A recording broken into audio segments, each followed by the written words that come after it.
Hello, LP Brown artists. This is Mrs. Bloom. We're going to focus on color theory this week, specifically warm colors versus cool colors.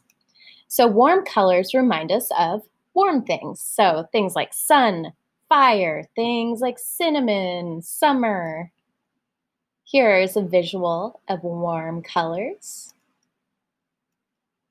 Cool colors remind us of cool things like the moon, the sky, ocean, winter, ice. And there's a visual of those things as well. You can see some similarities in the colors.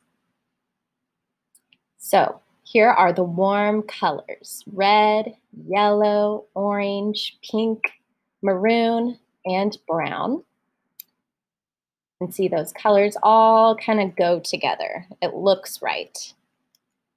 Colors that are cool are blue, green, violet, lime, gray, and turquoise. So let's review. Colors that are warm, or colors that remind us of warm things, are called warm colors. Colors that remind us of cool things are called cool colors, or sometimes people will call it cold colors. That's pretty easy, right? So let's look at the colors side by side.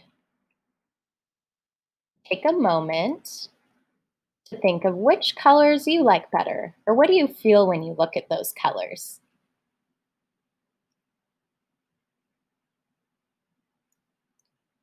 So you can choose right now which colors you like better. Do you like warm colors or cool colors? If you could draw a picture with either warm colors or cool colors, which would you pick? So we'll get to explore this more in our art project this week, working with both warm colors and cool colors.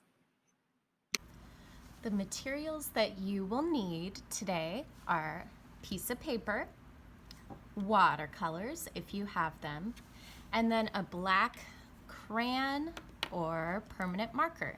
Remember, if you're using permanent marker, these are permanent, which means you cannot wash them off.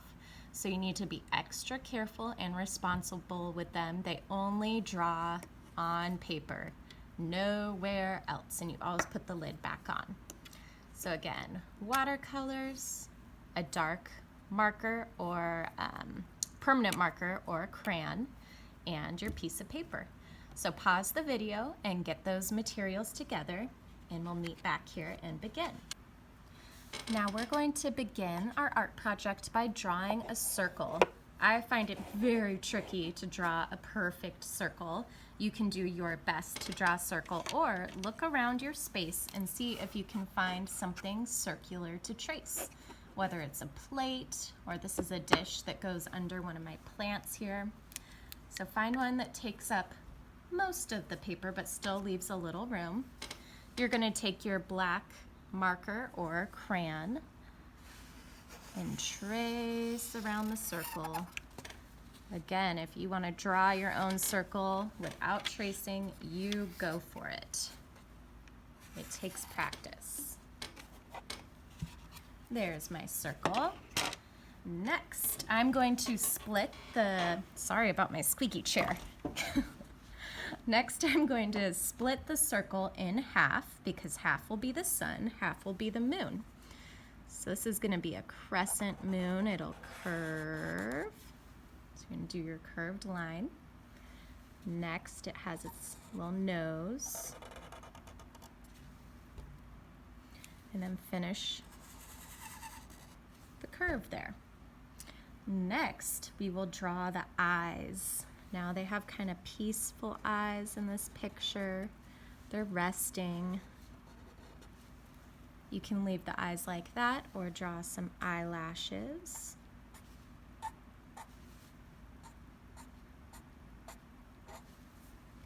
And keep in mind, if you're going to use watercolors for your picture, you want to make sure that it's a permanent marker that you're using. If you use a washable marker and you start mixing water in there, it's going to be a big, dribbly, smeary mess. Or it could turn out awesome. Who knows? You could give it a try. Next, the mouth. And I'm just going to do kind of a peaceful, closed mouth. It's a resting moon and sun. You do whatever mouth you feel like the moon and sun should have. Next, adding the rays of the sunshine. It's kind of like drawing flames for a fire.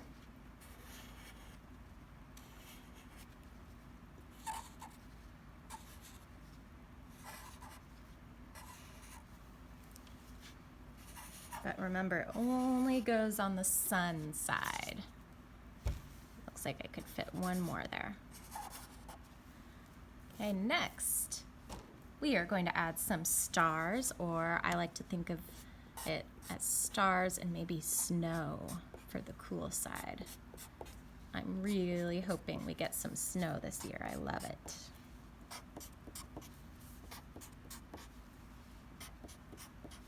So the way I drew my snow and stars, you just draw an X, and then another line, and another line. Pretty simple.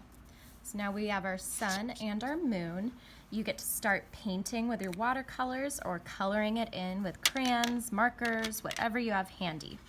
Now, if you're choosing to paint, here's a little tip for you. When you're painting, you want to make sure that the paintbrush is like a ballerina, dancing on its tippy toes. Some of you already know what I'm going to say if you had art with me last year. So, dancing on its tippy toes. You do not want to have your paintbrush scooting around on its booty like this, because that's going to ruin your paintbrush. See? We want it tippy toes, dancing along your paper. So practice that today as you're painting with your watercolors if you're doing that, and you can follow along with me.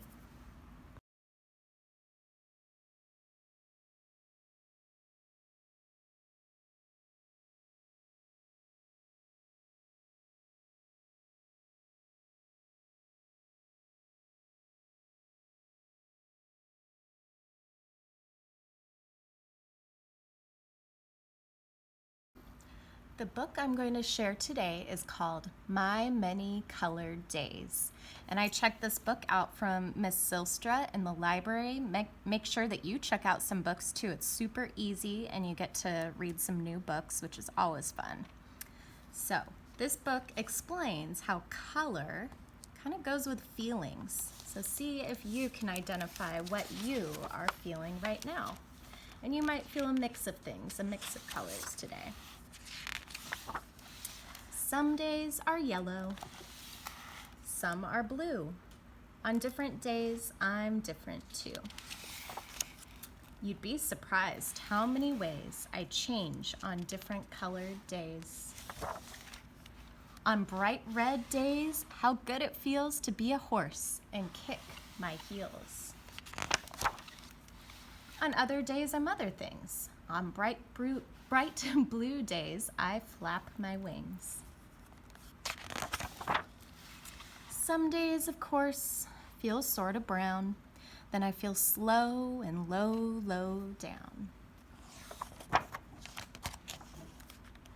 Then comes a yellow day and whee, I'm a busy, buzzy bee.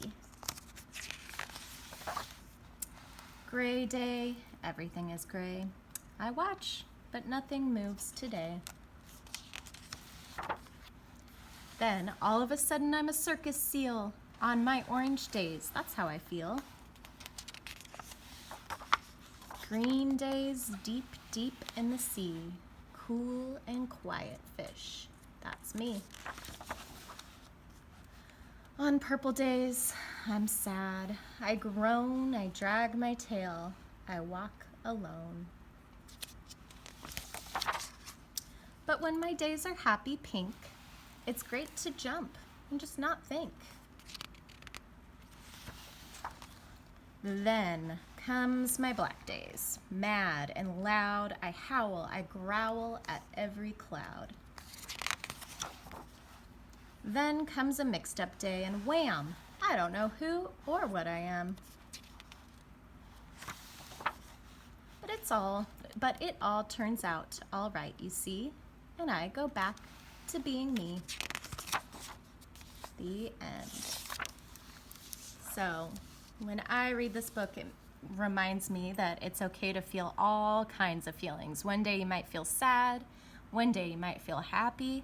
So it's okay to feel those feelings and experiment in your art to see how the colors you use can show different feelings.